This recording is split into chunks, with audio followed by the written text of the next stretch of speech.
Good morning friends, कैसे हैं आप सभी? मजा है ना? बताइए। देखिए, मानसून जो है बड़ी जबरदस्त जो है 2021 में आया है। ये 2020 से भी जो है अधिक बारिश जो है लेकर आया हुआ है।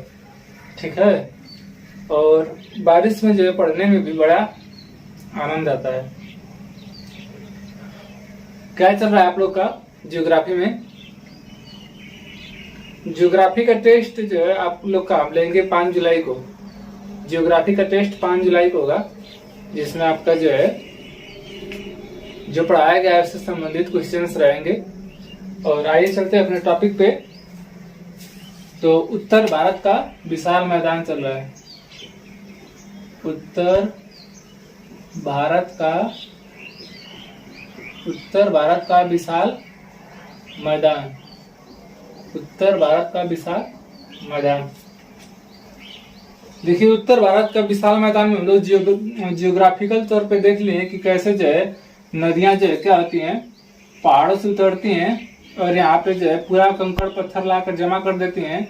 फिर यहाँ से आगे निकलती हैं तो एक पानी का जो है जमा हो जाता है। फिर उसके बाद वो नदियां जो है आगे बढ़ती हैं और जो है वो 2 भागों में बढ़ जाती हैं। एक होता है बांगर और एक होता है आपका खादर।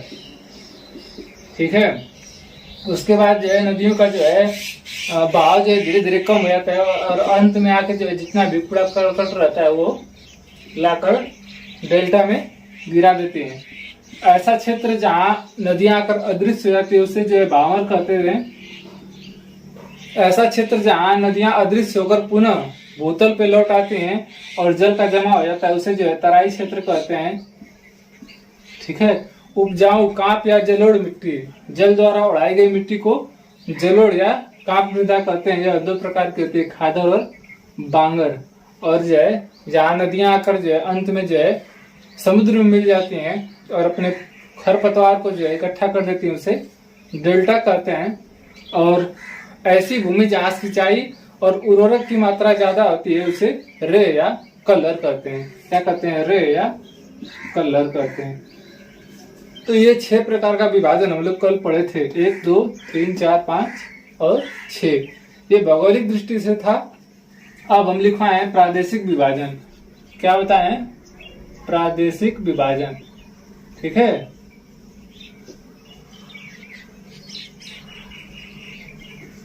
प्रादेशिक विभाजन अब हम लोग जो है उत्तर भारत का विशाल मैदान का जो है प्रादेशिक विभाजन करेंगे कि प्रदेश के अनुसार जो है उसको जो है किस प्रकार से बांटा गया है। ठीक है।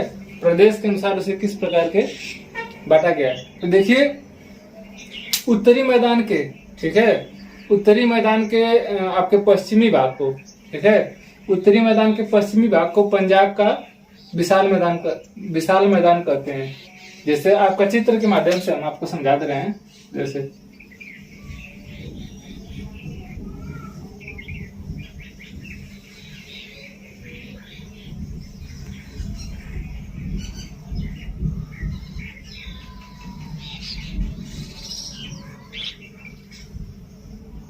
ऐसे ही सही था।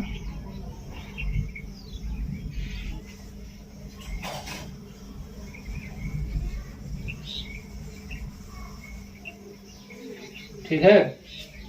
ये आपका जो है इंडिया बन गया आपका। ये छोटा सा नक्शा है, इसके माध्यम से भी समझा दे रहे हैं, बड़े नक्शे के माध्यम से भी समझा देंगे। मेन जो है हमारा यहीं पे है। हम बता रहे हैं कि देखिए, उत्तरी भारत के पश्चिमी भाग को, ये उत्तर भारत है, इसका ये पश्चिमी भाग क्या कहलाता है? पंजाब का मैदान कहलाता है। पंजाब का मैदान कहलाता है। देखिए, हम कहे कि इसको प्रादेशिक विभाजन के रूप में 3 नदियों के रूप में बांटा गया। हम कहें कि जो है भारत के जो है दक्षिण से हम आपको कल क्या बताए थे कि जो है भारत में आने वाली जो नदियां हैं, ठीक है, जो कहाँ से आती हैं? भारत के उत्तर से आ रही हैं। ठीक है। सिंधु और आपका ब्रह्मपुत्र और गंगा। ठीक है। सिंधु, ब्रह्मपुत्र और गंगा, इन्हीं नदियों द्वारा लाई गई जो है मिट्टियों को ही इन्हीं नदियों द्वारा लाई गई मिट्टियों से जो क्या बना है आपका उत्तर भारत का विशाल मैदान बना है। तो नदियों के रूप में इसको बांटेंगे, ठीक है, क्योंकि जब हिमालय हमारा बन रहा था, ठीक है, जब हमारा हिमालय बन रहा था तो उसमें नदियां थी, ठीक है। तो जब नदियां थी तो जैसे बन रहा था तो नदियां उस रास्ते को काटती गई और जितना भी मिट्टी थी वो लाकर एक जगह पूरा फैला दी, और वही हमारा क्या हो गया, मैदान हो गया। तो देखिए यहाँ पर आपका मानसरोवर है, ठीक है। यहाँ से एक नदी निकलती है ब्रह्मपुत्र, ठीक है। यहाँ उत्तराखंड है, यहाँ से गंगा नदी निकलती है। उसके बाद यहीं से आपका सिंधु नदी निकलती है। यहीं से आपका क्या निकलती है, सिंधु नदी निकलती है। आपको बता दें कि सबसे पहले हम लोग इसको 3 भागों में बांटेंगे। उत्तर भारत का विशाल मैदान का प्रादेशिक विभाजन 3 भागों में बांटेंगे। पहला रहेगा आपका सिंधु नदी तंत्र। सेकेंड रहेगा गंगा नदी तंत्र। और थर्ड है, जैसे उसको हम 6 भागों में विभाजन किए थे, इसको 3 भागों में करेंगे, ब्रह्मपुत्र नदी तंत्र, ठीक है। सिंधु नदी तंत्र, गंगा नदी तंत्र, ब्रह्मपुत्र नदी तंत्र। अब इस सिंधु नदी तंत्र में इसकी सहायक नदियां सारी आ जाएंगी। देखिए तंत्र का मतलब यही होता है जिसमें कई समूह मिलकर किसी एक काम को करते हो।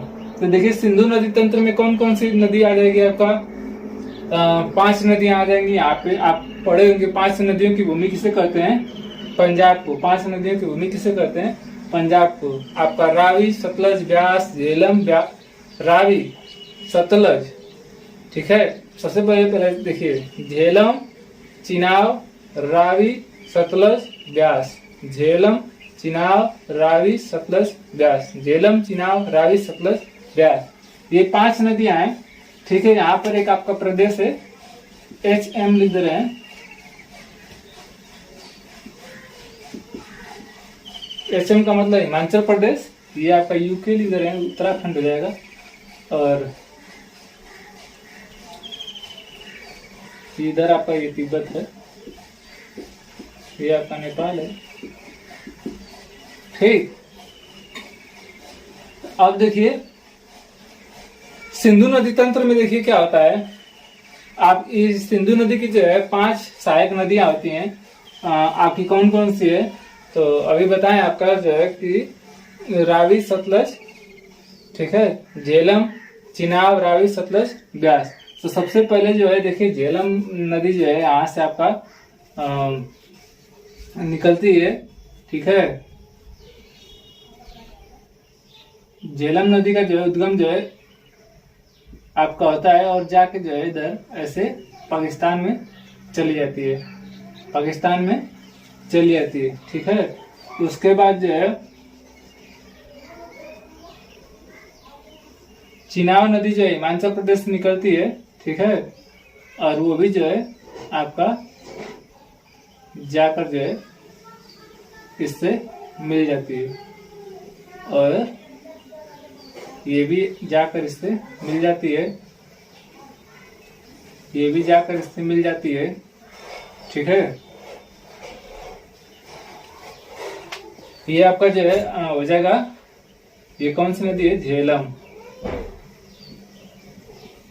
ये आपका है चिनाव, ठीक है, झेलम, चिनाब। इसके बाद रावी नदी है, ठीक है, रावी, ठीक है। फिर उसके बाद आपका ब्यास, तो उसके बाद सतलज बाहर से आती है, और ये आकर सारी नदियां सिंधु में कहीं न कहीं जाकर क्या हो जाती हैं, मिल जाती हैं, ठीक है। और एक बहुत बड़ा विशाल मैदान का निर्माण कहाँ करती हैं, देखिए पाकिस्तान में। कहाँ करती हैं, पाकिस्तान में। क्योंकि देखिए जम्मू कश्मीर पूरा पहाड़ी इलाका पड़ जाता है। यहाँ पर कुछ मिट्टियां रह जाती है, जहाँ पे वो चिकनी मिट्टियां रहती हैं, जाफरान की खेती की जाती है। लेकिन ये पूरा अगर आप कहें कि सिंधु तंत्र जो है पूरा जो है, अगर विशाल मैदान का निर्माण कहाँ कर रहा है तो वो पूरा पाकिस्तान में कर रहा है। कहाँ कर रहा है? पाकिस्तान में। ठीक है, यहाँ पर एक कोई जगह है पठानकोट करके या फिर मिठानकोट करके, वहीं पे आके ये पांचों नदियां एक साथ मिलती हैं। तो ये पाकिस्तान की बातें हैं, हम लोग को बस अपने इंडिया में जानना है। ठीक है, तो देखिए दो नदियों के बीच के क्षेत्र को दोआब कहा जाता है। दो नदियों के बीच के क्षेत्र को क्या कहते हैं? दोआब कहते हैं। जैसे अगर आपसे कोई पूछे कि दोआब क्या होता है, ठीक है, दोआब एक उर्दू शब्द है। ठीक है, तो दो नदियों के बीच के क्षेत्र को दोआब कहा जाता है। दो नदियों के बीच के क्षेत्र को दोआब कहा जाता है। जैसे ये देखिए, ये आपका ऊपर क्या है? सिंधु है, नीचे झेलम है। इसके और इसके बीच का जो क्षेत्र है इसको हम लोग दोआब कहते हैं। तो ये क्वेश्चन बहुत बार पूछा जाता है कि सिंधु और झेलम के बीच के क्षेत्र को, ये तो ठीक है दोआब कहलाता है, लेकिन ये दोआब क्या कहलाता है? सिंधु और झेलम के बीच का जो दोआब है उसे क्या कहते हैं? देखिए, जैसे मान लीजिए अगर क्वेश्चन पूछ दिया कि सिंधु झेलम, सिंधु और झेलम का दोआब कहलाता है। हम आपसे बता दें कि दो नदियों के बीच का क्षेत्र क्या कहलाता है? दोआब। लेकिन सिंधु और झेलम के बीच जो दोआब है उसे सिंधु सागर कहते हैं। कौन सा दोआब कहते हैं? सिंधु सागर दोआब। सिंधु सागर दोआब क्या कहते हैं? यहाँ आप लिख रहे हैं सिंधु सागर, सिंधु सागर दोआब, सिंधु सागर दोआब। इसी तरह से देखिए आपका झेलम और चिनाब, झेलम और चिनाब, झेलम और चिनाब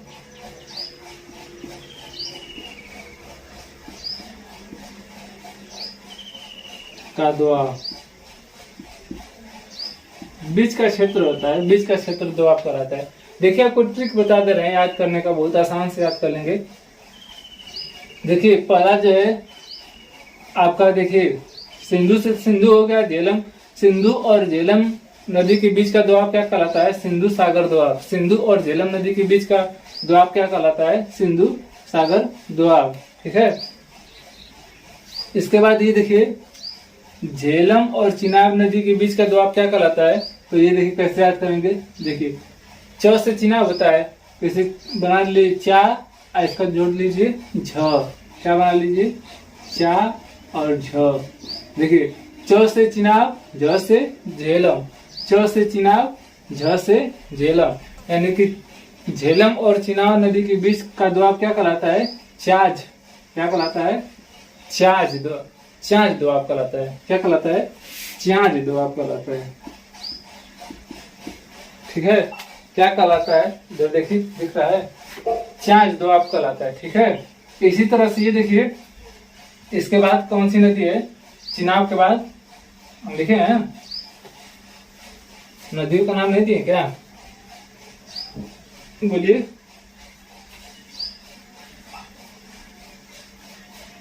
किधर लिखे? ये देखिए आपका सतलज है, ये आपका ब्यास है, और ये आपकी रावी है, ये वाली। ठीक ठीक, 5 नदियां हैं। अब देखिए चिनाब और कौन सी बची नदी? चिनाब और रावी, सही है ना?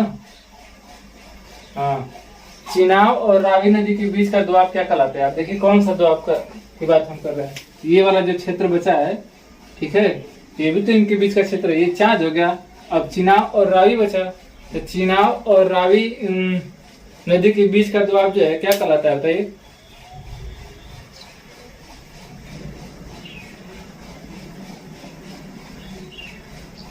बताइए। अब देखिए इसका जो है ट्रिक क्या कराएंगे। देखिए आपका र से रावी, इसको च और ना ले लीजिए, इसमें का च और ना, यानी इसको लिख दीजिए रचना। इसको क्या लिख दीजिए? रचना। देखिए र से रावी, र से रावी और चना से चिनाव, चना से चिनाव, चना से चिनाव। तो चिनाव और रावी के बीच में चिनाव और रावी के बीच में कौन सा द्वाब हो जाएगा?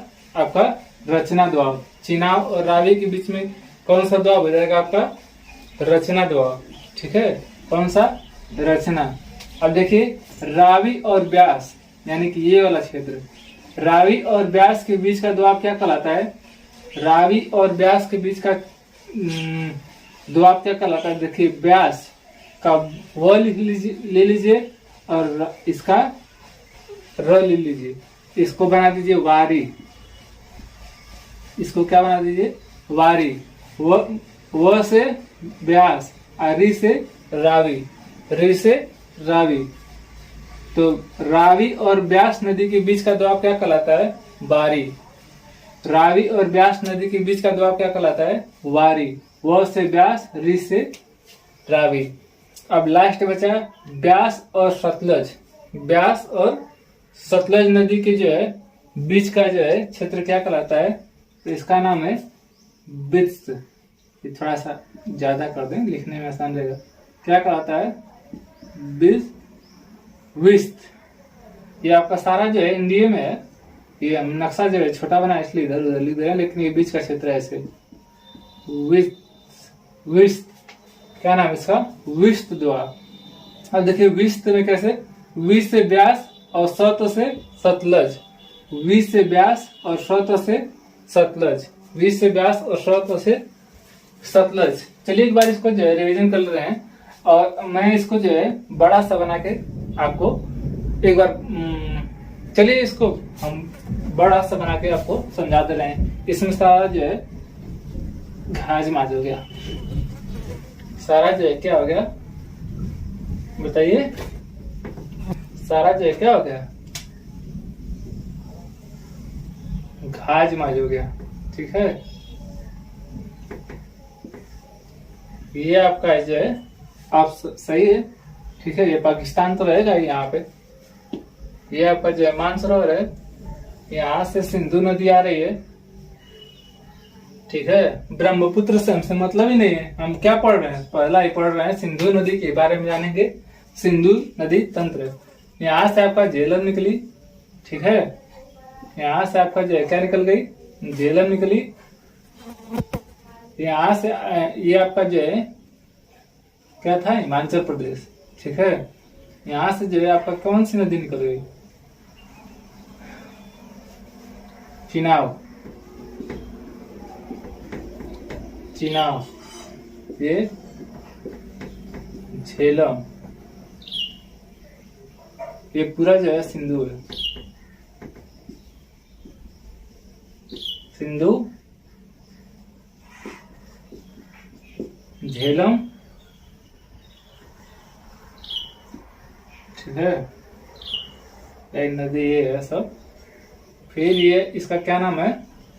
इस नदी का नाम रावी। ठीक है, इसके बाद जो है आपका जो है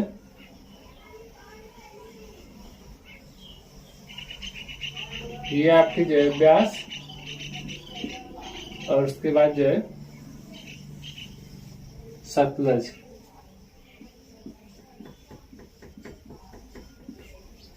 अब समझ आया? ये आपका जम्मू कश्मीर है, J&K, ये आपका हिमाचल प्रदेश है, ये आपका इधर पंजाब है। ये पांचों नदियां आ रही है ना? ठीक,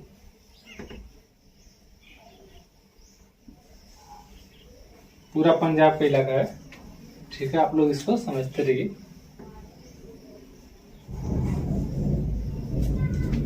रफली खींच दिए हैं। ठीक है, अब समझ में आएगा भी आपको। चलिए आपसे पूछते हैं, अब बताइएगा आपको, आप लोग चलिए बताइए, दो नदियों के बीच का क्षेत्र क्या कहलाता है? दो नदियों के बीच का क्षेत्र क्या कहलाता है? दोआब। दो नदियों के बीच के क्षेत्र को दोआब कहते हैं। सिंधु और झेलम के बीच का दोआब क्या कहलाता है? सिंधु और झेलम के बीच के दोआब को क्या कहते हैं? सिंधु सागर दोआब। क्या कहते हैं? सिंधु सागर दोआब। सिंधु सागर दोआब। झेलम और चिनाब, झेलम और चिनाब नदी के बीच के दोआब को क्या कहते हैं? झेलम और चिनाब नदी के बीच के दोआब को क्या कहते हैं? तो चिनाब का च और इसका झ, कौन सा दोआब कहते हैं? चाज दोआब। कौन सा कहते हैं? चाज दोआब कहते हैं। समझ में आया? कौन सा दोआब कहते हैं? चाज दोआब कहते हैं। अच्छा, ये बताइए कि चिनाब और रावी नदी के बीच के दोआब को क्या कहते हैं? चिनाब और रावी नदी के बीच के दोआब को क्या कहते हैं?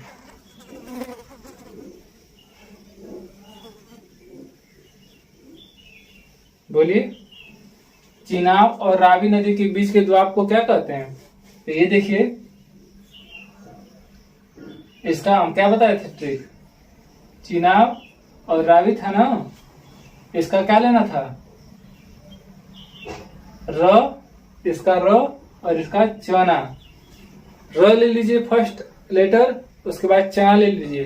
तो चिनाब और रावी नदी के बीच का दोआब क्या कहलाएगा? रचना दोआब। क्या कहलाएगा? रचना दोआब।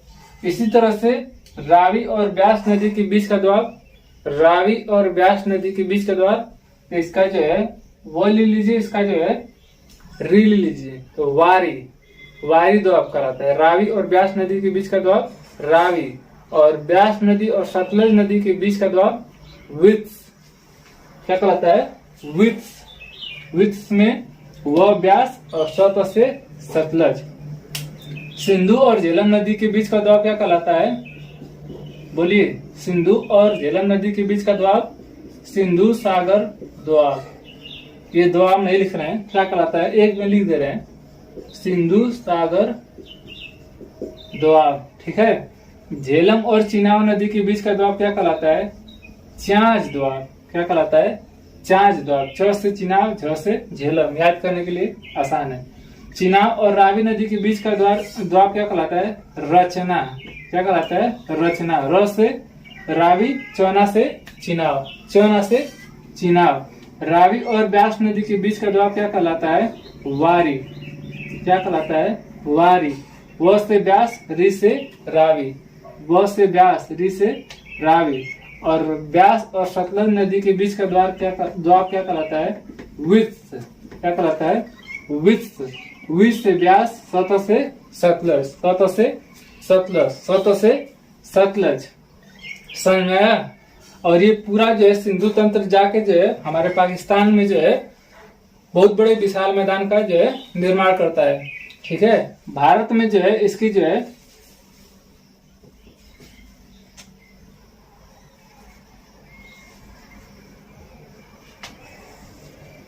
ठीक है, भारत में जो है इसकी जो है जम्मू कश्मीर और पंजाब में जो है इसका जो है विशाल मैदान का जो है कुछ भाग है, लेकिन सबसे ज्यादा आपको जो है पाकिस्तान में देखने के लिए आपको इसका विशाल मैदान मिलेगा। इसके बाद देखिए यहाँ पर हरियाणा का क्षेत्र आ जाता है। ठीक है। तो हरियाणा के विशाल मैदान को कहते हैं भिवानी। हरियाणा के जो है इसी तंत्र का भाग है, सिंधु नदी तंत्र का भाग है। ठीक है। ये क्या कहलाता है? भिवानी। और राजस्थान के भाग को क्या कहते हैं हम लोग? मालवा। राजस्थान के भाग को क्या कहते हैं? मालवा। राजस्थान के भाग को क्या कहते हैं? मालवा। ठीक है। तो अब देखिए ये आपका क्या था? सिंधु सागर दोआब। क्या कहलाता है? सिंधु सागर दोआब। तो सिंधु नदी तंत्र में जो है आपका हम देख लिए कि जो है सिंधु नदी तंत्र में जो ये नदियां जो है किस चीज का निर्माण करती हैं? दोआब का निर्माण करती हैं। और ये पाकिस्तान में एक विशाल मैदान का निर्माण करते हैं। उस मात्रा में जो है ये पंजाब, हरियाणा और राजस्थान में इनके मैदान देखने को मिलते हैं। ठीक है। ये आपका पहला नदी तंत्र था। इसके बाद हम लोग पढ़ेंगे गंगा नदी तंत्र। इसके बाद हम लोग क्या पढ़ेंगे? गंगा नदी तंत्र। अगर इसमें आपको कुछ न समझ आया है तो इससे आप पूछिए और इसका एक स्क्रीनशॉट ले लीजिए। ठीक है। कल पढ़ेंगे हम लोग गंगा नदी तंत्र। तब तक के लिए धन्यवाद। नमस्कार। और इसको जो है आप लोग स्क्रीनशॉट ले लीजिए। इसमें सिंधु नदी तंत्र में अगर आपको कुछ ना समझ, देखिए इसमें ना तो हम मिट्टियों के बारे में बताया है, ना तो खेती के बारे में बताया है। ये बस हमें जो है आपका प्रादेशिक विभाजन कर रहे हैं कि जो है सिंधु नदी तंत्र जो है हमारे जो भारत को जो है कैसे प्रदेशों के रूप में जो है बटा है, कैसे आपका जो है ये बांटी हुई है। ठीक है, ये जो है मिट्टियों का चैप्टर अलग है, और जो पेड़ पौधे हैं, मानसून, जलवायु, ये सब चीजें चैप्टर जो है अलग है। ये बस हम अपने भारत को क्या कर रहे हैं, बांट रहे हैं, देख रहे हैं कि जो है कौन से क्षेत्र में क्या पाया जाता है। ये विशाल मैदान का निर्माण कैसे हो रहा है, विशाल मैदान का निर्माण कैसे हो रहा है। ठीक है, कल पढ़ेंगे गंगा नदी तंत्र। अब पूरे गंगा नदी तंत्र जो है यहाँ से निकल रही है, यहाँ से लेकर पूरा जो है आपका हरियाणा, थोड़ा राजस्थान, मध्य प्रदेश, यूपी, बिहार, बंगाल होते हुए पूरा बांग्लादेश होते हुए पूरा जो है इसका बहुत बड़ा क्षेत्र है। गंगा नदी तंत्र का जो है बहुत बड़ा क्षेत्र है, लगभग जो है 1400 किलोमीटर है। ठीक है, तो इसको जो है हम लोग कल पढ़ेंगे। इसके बाद ये सिंधु नदी तंत्र खत्म हो गया। दो नदियों के बीच के क्षेत्र को दो आप करते हैं, इसको आप रिवीजन कर लीजिए। आपसे मिलते हैं कल, तब तक के लिए जय हिंद, जय भारत।